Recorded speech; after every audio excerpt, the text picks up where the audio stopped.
Right, hey guys. I'm gonna be doing a short guide on how I'm doing my garden and how I'm doing some of the crafting. So I'm just gonna get straight into it, okay? So my setup is pretty simple. Just have storage tanks and some pylons in between. I've used the maximum amount of connections by putting in some horticrafting in there in between. I like this because it's not the optimum setup, obviously, but looks really neat. Like, that looks really cool, right? So obviously this is kind of similar. Tier 1 seeds here.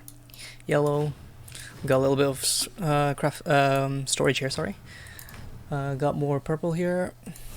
Then we're storing some extra purple over here. Our blue tier 1s over here with some extra storage here. And this is our main storage here with all the storage tanks. We have some more horticrafting here. This is where all our lines come in. We have one of each color. And this is where I deviate from a lot of setups, okay? So we only have one tier 2 to tier 3, or tier 4, you can say, seeds harvester. We just swap the... we have it set up so it provides every single element. I'm calling element, but color of life force. And we just swap the life force collector. I know it's a bit annoying to swap the life force collector every time, but there's a reason I did this, okay? So you get more storage here. Looks really nice, obviously. Got some flowers here, buds. So what I do is, this is self-sustaining. We first harvest a bunch of seed. We stockpile on about, I would say, 200 seeds of each type. Then we start planting T1s. We stockpile on some tier 2 seeds. Then what we do is we choose one color of seeds, so blue at this point. We're gonna harvest that. We're gonna put them down, and then what we do is we run maps, obviously, and then we let the cycle go. And every once in a while, you want to harvest every seed, tier 1 seeds, except for the blue ones. For if you're planting T2 blues, okay.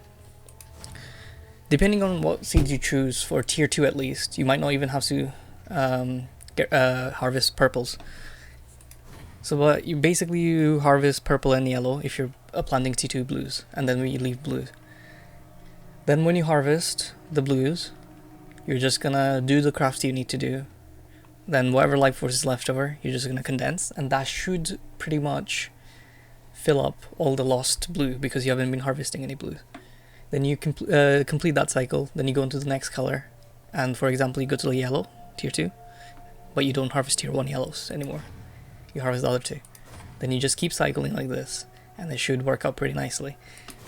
For tier 3, pretty much the same. Actually, exactly the same. Tier 4, you might need to harvest all three once at the beginning, but that's it. Also, one important note is when you're doing the harvest, so if you want to go like purple, blue, yellow, when you're just about to harvest, when you're about to, like 3 steps away from harvesting, I would say, don't harvest whatever you're planning next. So don't harvest blue. That way you have some empty storage tanks. So when you're actually planting tier 2 blues, and when you harvest them, when you condense, you don't have any loss, or you don't get forced to do stuff. But you can harvest them if you wanna. When you're first stocking up on horticrafting, you probably want to harvest those, so you can just use the extra life force to get some horticrafting stations. So that's it. Like, I might do some actual map running, show you how it works, but I want to show you some of the stuff I've crafted so far. So obviously the GG explodey chest here, but this is not complete. I need to rework the resists and the Max ES. I just crafted this pretty much. I crafted this really nice amulet, but this was back when I was playing Stormbrand, but now I swapped to cast on crit, so the lightning gems is completely useless. We're still crafting this. We're gonna slam this with a crit, and we're gonna try to get +1 max power charges. These belts are really nice. We're also gonna augment this with crit and try to get the flash charge gained on crit.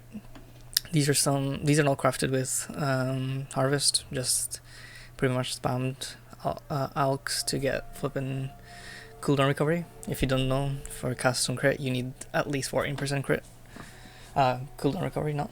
These were crafted with Harvest very early on. I've been using them since. I was planning on getting curse enemies with conductivity when I was playing Stormbrand, but that kind of got binned. Cosplays, oh, these crafts are really nice. Quality gives you +1 weapon range. It's awesome. I'm trying to get the same on this one, but we're doing accuracy for now. So, loving Harvest so far. This is absolutely amazing. Cast from crit characters coming along nicely. We've done serious Deathless. So, hopefully some more videos coming up. So that's it for now. Enjoy guys, subscribe and like the video.